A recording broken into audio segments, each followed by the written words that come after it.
Hey, I'm Laura, and I broke up with chocolate yesterday. And I know this might sound a bit dramatic, but it's a big deal. And I'm craving something sweet. And why we could just all agree that maybe I need to toughen up and not give in to my cravings, I thought let's just make the first day easy. So we're gonna make some Apple Spiced Chickpea Muffins. No chocolate, but still something that will hit the sweet spot. Of course, is somewhat healthy and also toddler approved. Let's get into it. We're gonna need a blender, we're gonna need a bowl.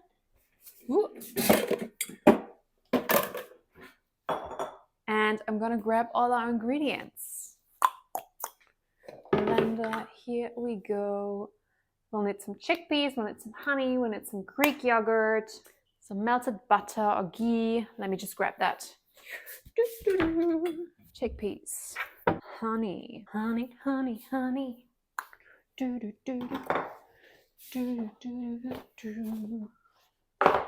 need a sieve. I'm gonna strain our chickpeas. All right, rinsed and drained chickpeas. In the blender they go. 1 tin. I'm gonna grab some Greek yogurt. Half a cup of Greek yogurt. If I can open this. My husband complained that I never take off this top thing, so I'm taking it off, giving it a mix. I need to get my cups. Half a cup of Greek yogurt. In the blender you go. In my house we lick the spoon because otherwise all this food would go to waste.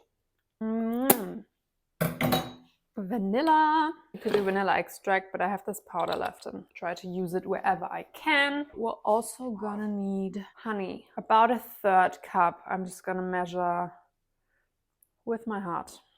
2 more eggs.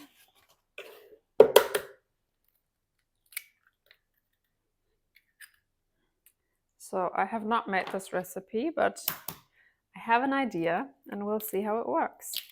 This is my 3rd chickpea recipe, and I realized that chickpeas are actually quite nice for baking. I recently uploaded a chickpea cookie recipe. If you haven't seen that, I'll link that here for you. So I'm gonna do 2 tablespoons of ghee. You could do butter, you could do coconut oil, you also could do olive oil. I'm just gonna melt this in the microwave, which I always feel very bad about when I use it, but sometimes the convenience wins. Let's put our stuff away so we don't end up having a huge mess. Ghee is melted, getting it in there. Now we're gonna blend this up nice and smooth.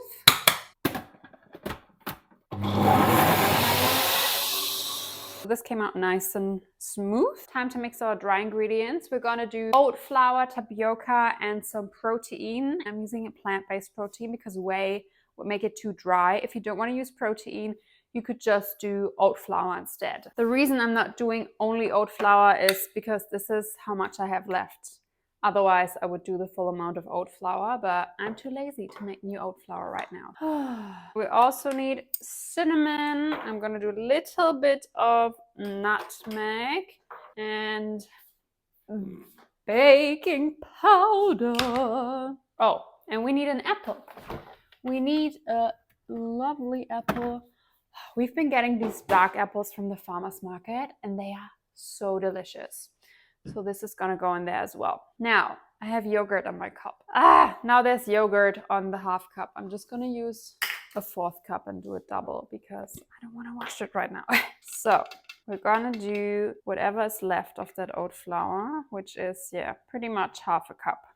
So if you're only going with oat flour, you can do a full cup, no protein powder, but we're doing protein powder and oat flour. So I'm gonna do a full cup of protein powder. This, by the way, is my favorite protein powder for baking because it makes everything taste amazing. This is the Macromike almond protein. I think it's the vanilla one or the salted caramel one. They're both amazing. And when I put this into like a banana bread or a zucchini bread or whatever, or muffins. It just tastes so good. And it also gives a pretty good texture, which when you use whey, I don't know if you ever used whey in baking, but whey makes everything really, really dry. Generous amount of cinnamon, a little bit of nutmeg, then tapioca flour, 2 tablespoons, or arrowroot starch, I think that's the same. A little bit of salt. Gonna do 2 teaspoons of baking powder and half a teaspoon of baking soda. We wanna have a nice lift. I hope they're gonna get nice and fluffy. And this is it for our dry ingredients. So I'm gonna mix this up and then we're gonna add our chickpea mixture and we'll see if we need anything else. But this is looking good. Looking very, very good. Oh, and this is a good time to turn on your oven, which I did forget. So let's give this a mix and then we can turn on our oven. Yeah, this is looking nice. And whenever you use oat flour and your dough seems a little too moist, it's always a good idea to wait a couple of minutes because oats absorb a lot of fluids and moisture. So this is looking quite good. You have a nice soft dough. Do you even call that dough? Yeah, I think so. Turn the oven on. That's what I wanted to do. So we're turning it on 180 or 175. It's getting really dark outside. What's happening? Excuse me, I'm filming a video. Where is the sun? We need to peel our beautiful apple. Let's talk about my chocolate withdrawal symptoms. So, why am I actually doing this? It seems a bit dramatic, but I'm not a coffee drinker and I'm just really hooked on cacao. It's a hot chocolate, but it's more like a functional wellness elixir because I use raw cacao and like ceremonial cacao. And what else do I use? Bone broth, collagen, mushrooms, stevia, cashew milk. So it's a very functional drink. But I'm at the point where I'm like, I need to have this every day. And it's such a habit. And with the hot chocolate I'm drinking, there's nothing wrong with that. I just feel it's a bit too obsessive. So I need to step away for a week. And also I've been making all these snack preps and they are really yummy. So I've been making brownies and all these things and chocolate chip muffins and cookies and all these things that I've been eating. Even though they are somewhat healthy, having chocolate every day is still maybe a little bit obsessive if you feel like you cannot have a day without it. So I figured it would be a good idea to challenge myself and not have it for a week, just to give myself a bit of a reset and not be in this dependency kind of loop, which I feel a lot of people have with coffee. And maybe some other people have that with chocolate too. I might not be the only one, but I feel it's not healthy to be obsessed or, I don't know, somewhat addicted to something. So we're taking a break and I'm filming it as an experiment. If you're interested in that, I'll definitely link that in the description or somewhere here so you can check it out. And I also challenge you, if you have something that you feel you cannot live without, maybe for you it's coffee or what else are people addicted to? I don't know, watching Netflix even. If you have something like this, I challenge you to also step back for 7 days and just not do it for 7 days and see how you feel after. All right, we have our apples. Apples go in here. Just eat like little apple cubes. And I'm not gonna waste the peel. They used to say that in the peel, there's all the vitamins. That's still true. Luckily, it's a spray-free apple because now all the pesticides are in the skin as well. And all the, I don't know, this appeal stuff that they've been putting on supermarket apples. Apparently now also on organic apples, which sucks. You buy organic, you pay so much more, and then you get something loaded with chemicals still.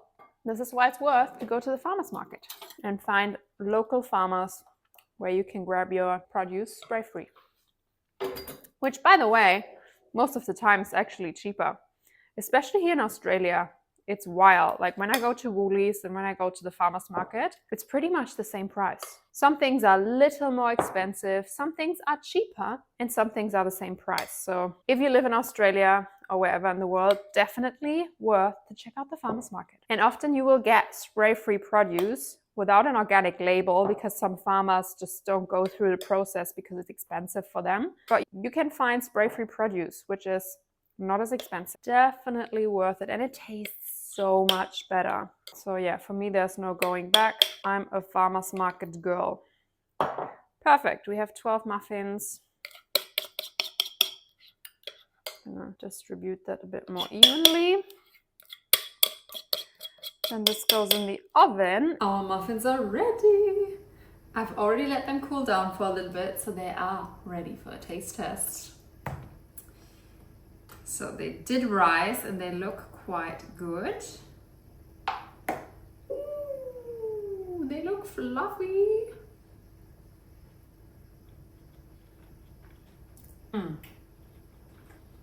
So good. Honestly, you wouldn't know there are chickpeas in there. No freaking way. So good. This is also the perfect toddler muffin. Hits the spot. This brings us to the end of this video. If you did like this video, please make sure to hit the like button so I can make more of these videos, and subscribe so you get to see more of these types of videos. You might want to check out this playlist here. It has lots of yummy but healthy recipes like cookies, muffins, brownies. Check it out. Now I will try not to eat all of these muffins. Bye!